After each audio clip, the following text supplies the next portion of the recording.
Welcome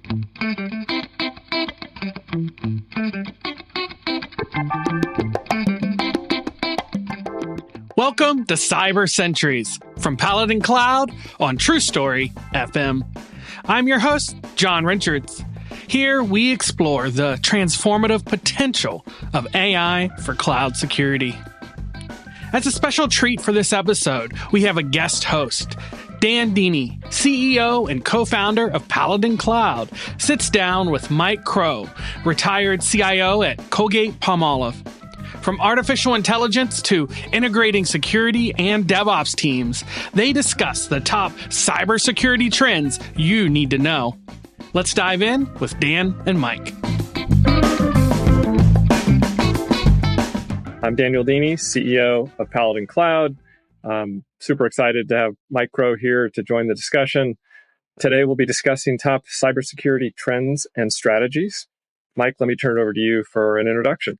Thanks, Dan, and thanks for having me today. Hi, everybody. I'm Mike Crowe. I am a computer scientist out of the University of Delaware. Early in my career, I had a couple of short stints in software engineering for the defense software industry first, and then the healthcare software industry before I landed at Colgate-Palmolive for the next 34 years of my career. All in the information technology organization there, spending the last 9 years as the chief information officer.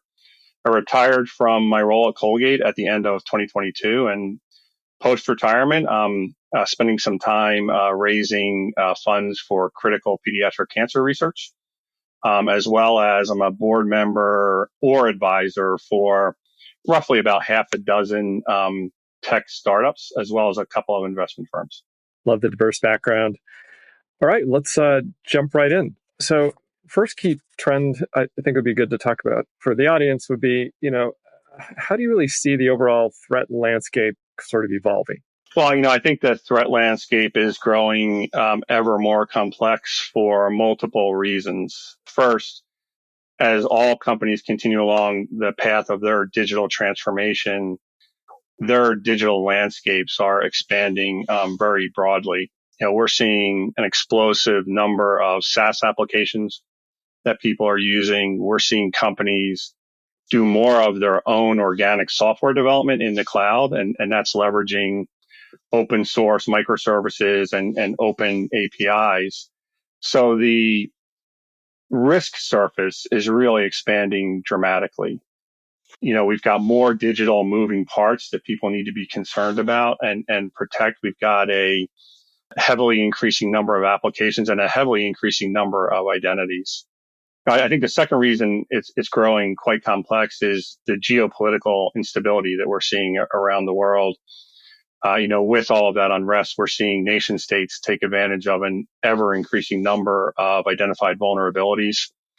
And whether you think you're a target of those nation states or not, you have potential that you could get caught up in collateral damage from any kind of nation state attack. So it's important to pay attention to those. And then just whether it's a nation state attack or attacks in general, the attacks are just getting more and more complex. And so all of this is keeping security teams as well as the adjacent IT teams quite busy. Yeah, that's right. Yeah, with these increasingly complex, threat vectors and attack patterns, certainly it becomes a much more daunting task for CISOs and security teams. What would be an example of a threat that's sort of top of mind for CISOs today? Well, I don't know if I can speak for all CISOs in all industries, but I can certainly talk about what worried me when I was a CIO. And what worried me were the threats or the attacks that could lead to significant disruption of business operations or significant financial loss to the company. So a couple of examples in those spaces would be ransomware, which provides both disruption as well as potential financial loss, and B2B payment fraud. Now, and of course, at the root of all of those attacks, they could have all started with the first attack, which would be compromising somebody's credentials, getting into your environment and starting to move laterally. Those were the things that worried me. So I would spend a lot of time focusing on how do we make sure those types of things don't happen to us. Fortunately, with the innovation happening in space, there were some answers for that. And just, bringing up a few examples, Area 1 security was great at making sure it was keeping phishing emails out of your environment. And it's now part of Cloudflare. More recently, a couple of startups that I'm advising, one by the name of Savvy, which has a platform with playbooks for different situations to help security teams. They are great at stopping people from providing their credentials to the bad guys in real time. Another example, another company that I'm advising, Trust Me, is really providing better than ever capability to avoid any kind of fraudulent business to business or B2B payments. Yeah, those are great examples for sure. Let's talk about AI, a topic that's on the minds of everyone, it seems like these days. And, we've got the emergence of AI-powered enterprise applications. So how do we think about, securing these applications and data? Yeah, well, I think with AI and including the emergence of generative AI most recently, it presents both risks as well as benefits to a security organization. So for now, let me concentrate on the risks, and I think we'll get to the benefits as we go through some more of our chat today. But think back to when prior digital capabilities were developing. Think back to email systems coming to the forefront and personal computers and the emergence of the World Wide Web. All of those capabilities were ahead of the industry's ability to protect against accidental or intentional misuse of those capabilities. And of course, then what came along was the emergence of an entire cybersecurity software industry. I think back to those days, and I think that's where we are with AI, generally right now, maybe a little bit oversimplistically, but I think that's where we are right now. The capabilities are ahead of the industry's ability to protect against that accidental or intentional misuse. And so we're going to need a whole new branch of cybersecurity capabilities to help us in that regard. They are starting to emerge, but I think that they're going to need to continue to emerge as companies really start to take advantage of these great capabilities. Just citing, one specific example, think about when ChatGPT came onto the market, came on somewhat by surprise to many, with much fanfare and much well-deserved hype. But I think it caught a lot of companies, off guard in that they had to think through what are the implications for us, including what are the risks? What's the risk of us leaking some of our valuable data through the use of this capability? What kind of guardrails do we need? How do we protect against, the misuse that could come from that capability? And so what did a lot of companies do right out of the gate? They actually blocked the use of ChatGPT for their employees. One of those companies I talked about before, Savvy, and their playbooks, what they were able to do was quickly develop a playbook so that their customers could catch in real time when their employees were about to use ChatGPT. And then they could enforce making sure that the users had the right privacy settings set for that use of ChatGPT. Or they could be proactive about publishing at that, again, in real time, at that point in time, the policies and the do's and don'ts of the company. So emergence of some good capability, providing those guardrails, which is a much better solution than blocking the capability altogether. Yeah, that's a great point. Yeah, definitely need those guardrails in place. Another emerging trend that we're starting to see with enterprises and AI-powered applications is the use of open source LLMs, like Llama, for example. Any thoughts on the emerging trend of open source? Yeah, I think for companies that are really looking to take advantage of generative AI, in a fast way and in a safe way, the emergence of the open source, the open APIs is going to be critically important.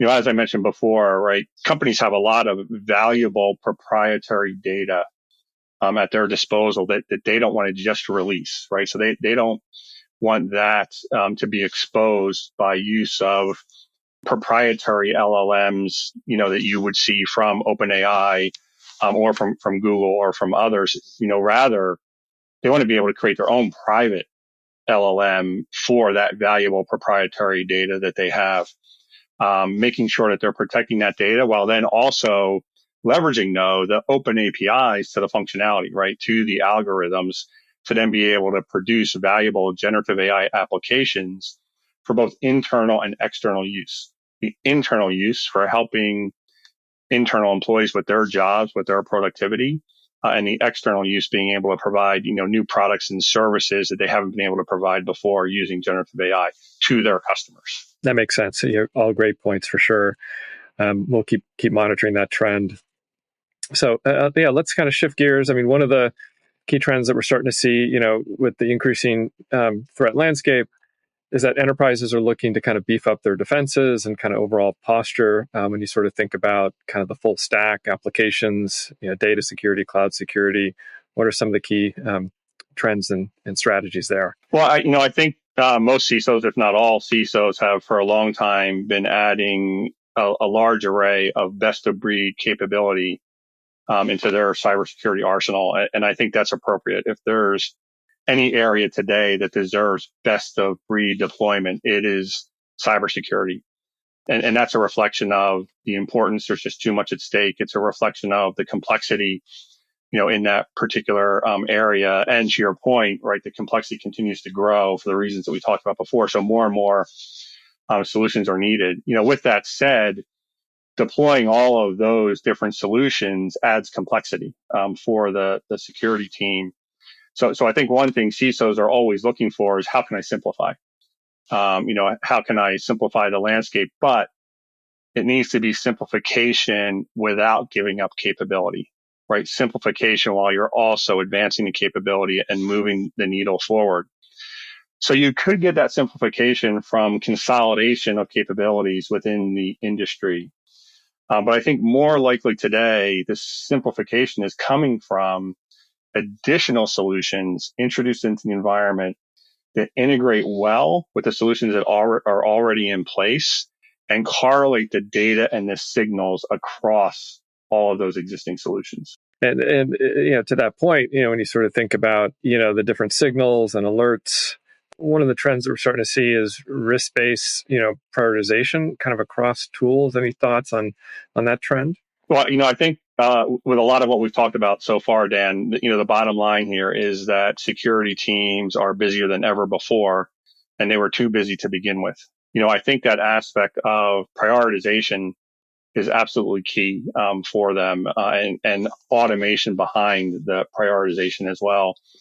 That's what I like about your solution in Paladin Cloud, which you incorporate into the environment. It integrates well with a lot of those existing security solutions that we've talked about. It automates the task of collecting data and signals from across those various solutions.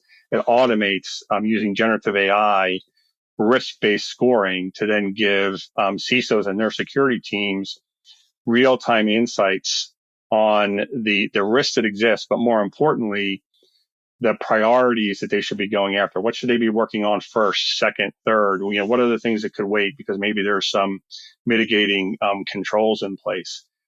These are things that probably every security team is doing one way or another, but in a lot of cases, it may be through manual efforts, and that automation that you're providing to get to that prioritization faster and to get to that trust is absolutely key for this increasingly complex environment.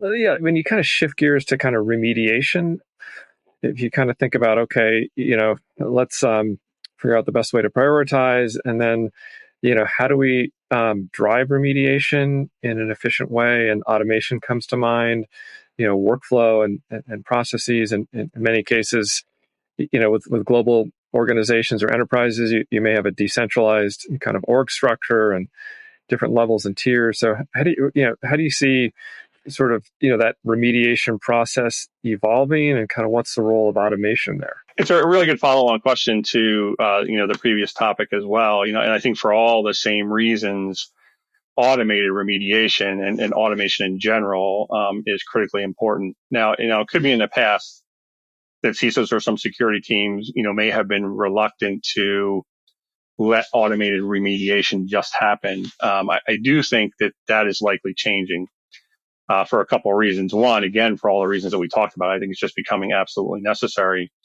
That the second point is that I think the tooling is making it much easier for CISOs and their teams to trust the automated remediation. because the tooling is providing explainability as to why the automation is making decisions that it's making. And it's giving the security teams a chance to walk before they run. We talked about the automation in your platform around bringing the data feeds in and the automation of the analysis and then providing the advice, to the security teams. But you also have automated remediation at your platform, if not completely automated, at least giving the security teams a chance to, with one click, do remediation. That's really important for some of the same reasons that we talked about before. There's too much work. We need more productivity. We need more tools like that to help the security teams. If I can bring up one more example, when it comes to automation, one of the companies I had talked about before, TrustMe. TrustMe is also integrating into existing enterprise solutions, not just security solutions, but your ERPs and other enterprise solutions, and using APIs to read data where it exists, and then using advanced algorithms, AI algorithms, to detect potential B2B payment fraud in progress and prevent that fraud. These algorithms are so sophisticated that they are providing either zero or very few false positives, which in my experience, I think that's really rare, in the cyber industry.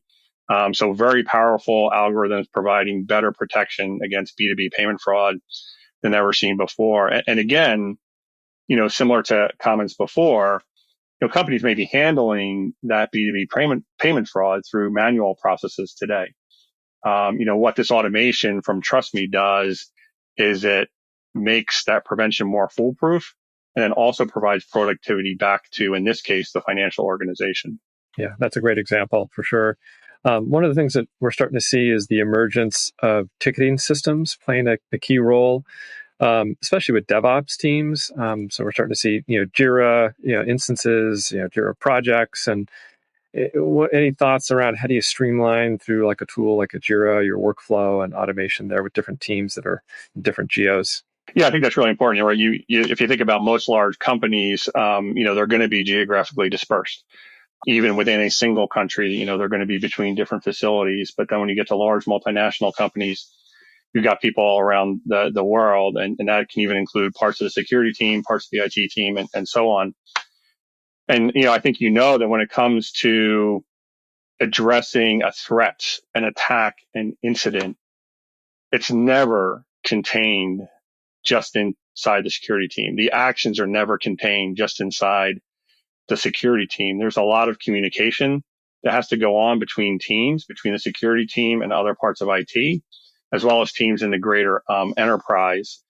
And there's tasks to be done that, may belong to the security team or may not belong to the security team. So there's a whole coordination that has to happen here in terms of response when you're trying to address these things. And of course, you want all that to happen accurately, and you want it to happen as fast as possible because you're trying to burn down that risk. And so with all that communication involved, with all those different steps, that have to happen, a ticketing system like Jira or something else to automate that human workflow is absolutely critical for speed and accuracy. Yeah, so shifting gears to organizations, how they're set up and structured.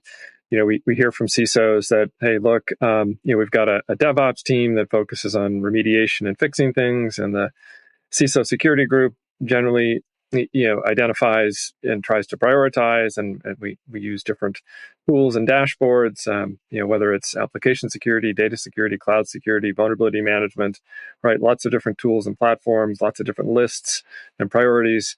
And oftentimes, when they're speaking to their counterparts over in DevOps, it's like, okay, well, there's 5,000 findings and alerts here that we need to remediate, and DevOps will oftentimes say, look, tell me the top 50 that you want me to work on. I don't have any more resources than that. So how do these two teams ultimately sort of collaborate, like within an organization, to help reduce risk? Yeah, you bring up some really good points there. And so, first off, it's critically important for the security teams and the DevOps teams to be very tightly integrated today. If that's not the case, then, I would say something needs to change quickly, and they have roles to play. The security team, they need to be setting the expectations, right? They need to be doing the education to the DevOps teams on best practices and the expectations on how things should be done. They also need to be doing the monitoring and the detecting when things are falling outside of those parameters, outside of those policies, and risks are starting to emerge. The DevOps team needs to take all that education seriously, and they need to be responsive to the security team. So, they do need to burn down that risk that the security team is advising. Now you bring up a good point in that they could be feeling overwhelmed for a lot of the reasons that we've talked about, because they're trying to add capability to the business, and the security team wants them to address, that long list of things. So I think an important point for both the leaders of security and DevOps is to provide the right tooling. And I would say a lot of this tooling exists and continues to emerge, but provide the right tooling for the DevOps teams to get things done the right way from the start, right? If you provide that capability, then that improves the productivity of both teams.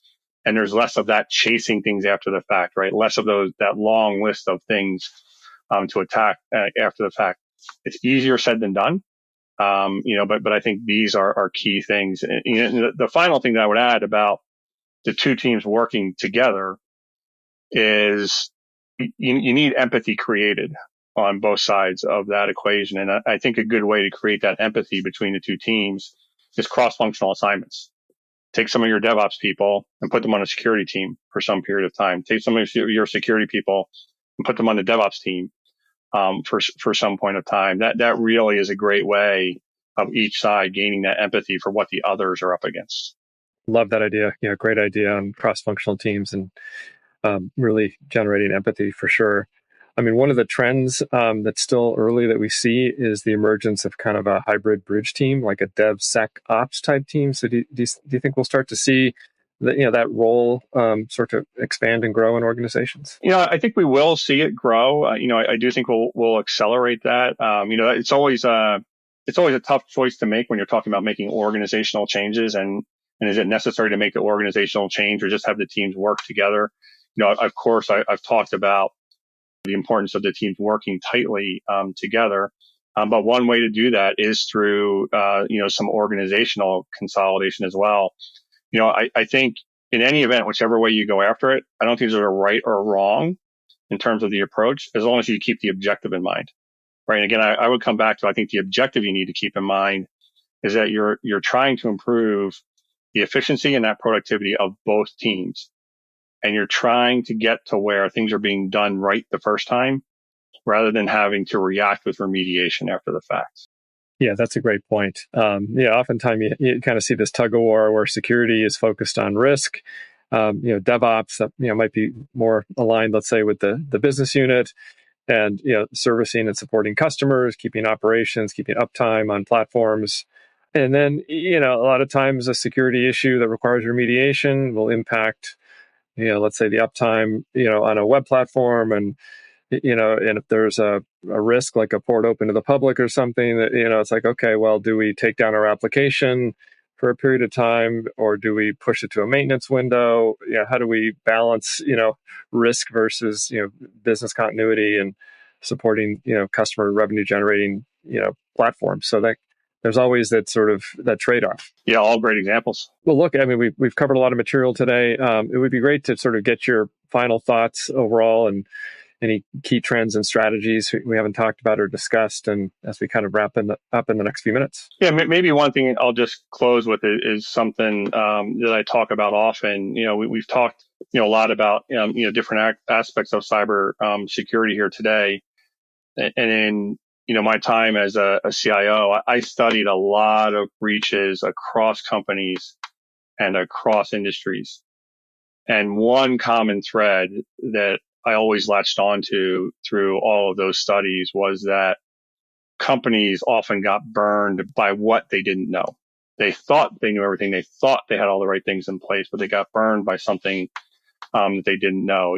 Some simple examples. It could have been that they thought everybody had multi-factor authentication enabled throughout the organization, But then as they were studying what happened in a particular breach, they realized that there was an exception. And it's the exceptions that kill you. And, somebody got their credentials compromised. They started to move laterally through the network. That's what led to problems. Again, just one example. Another example could be that companies could have thought they had burned down a whole bunch of technical debt and decommissioned systems. And then when they were investigating, a particular breach, they found out that a legacy system had been left in place, nobody using it, but it was still up and running. It was compromised, and it was a foot in the door for attackers to get in there. So what I'm always asking is, how do we find out what we don't know? Because what we don't know is what's going to kill us. Now, there are technologies, products, cybersecurity products that help you with that. We talked about a number of them here today. There's a long list of additional, product capability that can help you automate finding out, what you don't know. I think equally, if not more important, is services. If companies are not utilizing these types of services today, I would recommend they do. And what I'm talking about is first class, top notch, offensive minded, offensive skilled capabilities to test your defenses and turn them loose on trying to test your defenses. Don't expect the report to come back clean.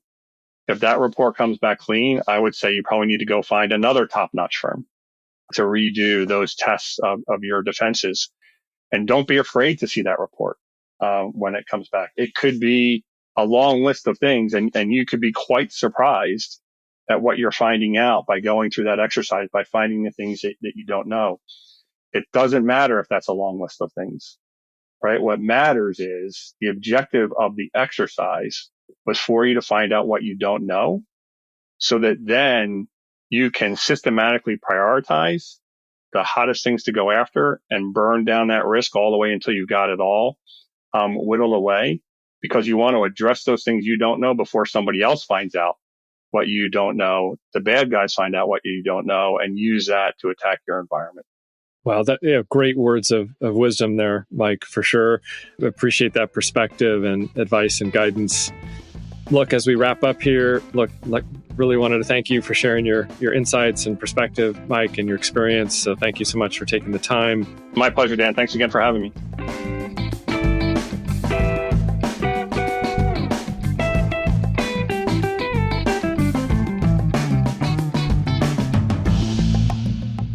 This podcast is made possible by Paladin Cloud, an AI-powered prioritization engine for cloud security.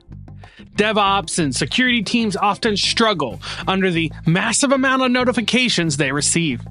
Reduce alert fatigue with Paladin Cloud. Using generative AI, our model risk scores and correlates findings across your existing tools, empowering teams to identify, prioritize, and remediate the most important security risks. If you'd like to know more, visit paladincloud.io. Thank you for tuning in to Cyber Sentries. I'm your host, John Richards. This has been a production of True Story FM. Audio engineering by Andy Nelson. Music by Amit Sagi. You can find all the links in the show notes. We appreciate you downloading and listening to this show. Take a moment and leave a like and review. It helps us get the word out. We'll be back May 8th, right here on Cyber Sentries.